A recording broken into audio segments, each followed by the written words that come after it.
नमस्कार, मेरे यूट्यूब मंच यूएनएन भारत में आपका स्वागत है। मैं हूं आपका मित्र आरबी उपाध्याय और आपसे गुजारिश चैनल को सब्सक्राइब, लाइक, शेयर करें।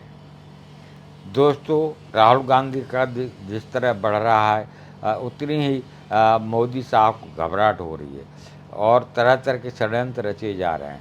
एमपी एमएलए कोर्ट में कल राहुल गांधी ने साफ कहा कि मेरे खिलाफ राजनीतिक विद्वेष के तहत केस दर्ज कर रहे हैं और मेरी छवि को खराब करने की कोशिश की जा रही है।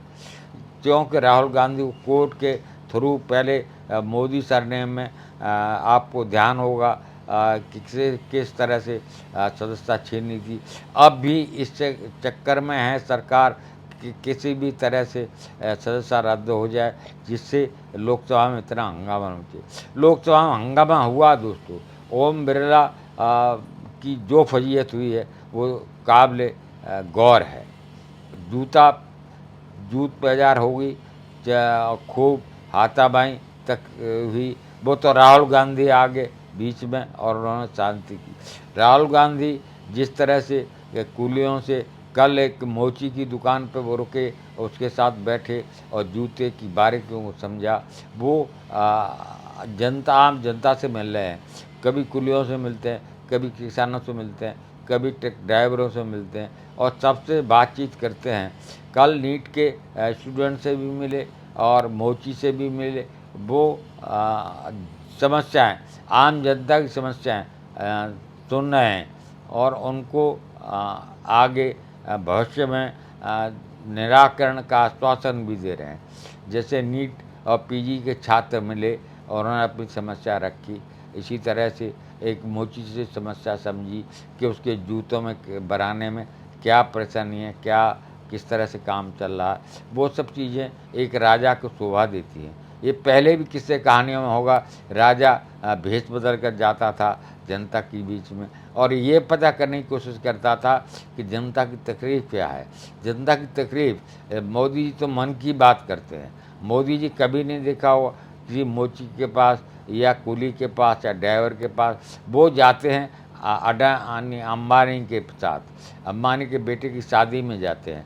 राहुल पिज़्ज़ा खाते हैं। ये बहुत बड़ी बात है कि वैसे भी मोदी के ऊपर आरोप लगता है कि पूंजीपति मित्रों के लिए वो सब कुछ सारी योजनाएं बनाते हैं, सब कुछ करते हैं, आम जनता के लिए कुछ नहीं। आम जनता से टैक्स वसूलते हैं। टैक्स तो इंग्लैंड जैसा वसूला जाता है, पर सुविधाएं बहुत पुअर है। सुविधाएं सोमालिया से भी बदतर हालत में हैं। सुविधा नहीं देना चाहते और जो पैसा है वो अमीरों की जेब में चला जाता है। तभी अमीर और अमीर होता चला जा रहा है, गरीब और गरीब होता चला रहा है। अमीर गरीब की खाई बहुत बढ़ गई है। ये मोदी जी कार्यकाल में ज़्यादा हुआ है। अमीरों के कर्ज माफ़ कर दिए गए, उनको जो रियायतें दी गई टैक्स में, उसका बेनिफिट ये हुआ कि उनकी पूंजी बढ़ी और उन्होंने वो फ़ायदा जनता को नहीं दिया कि न तो प्राइस कम किए, न रोज़गार दिए, न कोई और कल्याणकारी योजना चलाई, जिससे गरीब बहुत आहत है। उसे 5 किलो राशन देके आज ठगा जा रहा है। 5 किलो राशन, वो भी एहसान के साथ। तो ये कहाँ तक जायज़ है दोस्तों। बाकी हंगर इंडेक्स में हमारा नंबर कौन सा है ये भी देखने की बात है। हम बात करते हैं विकसित भारत। विकसित भारत क्या विकसित भारत होगा जहाँ 80 लाख लोग 5 किलो अनाज पर जिंदा हों। वहाँ ज़्यादा उम्मीद नहीं की जा सकती। आप इस संबंध में क्या राय रखते हैं, कमेंट करिए। आपके कमेंट हमारा मार्गदर्शन करते हैं। पुनः आपसे गुजारिश, चैनल को सब्सक्राइब, लाइक, शेयर करें। नमस्कार।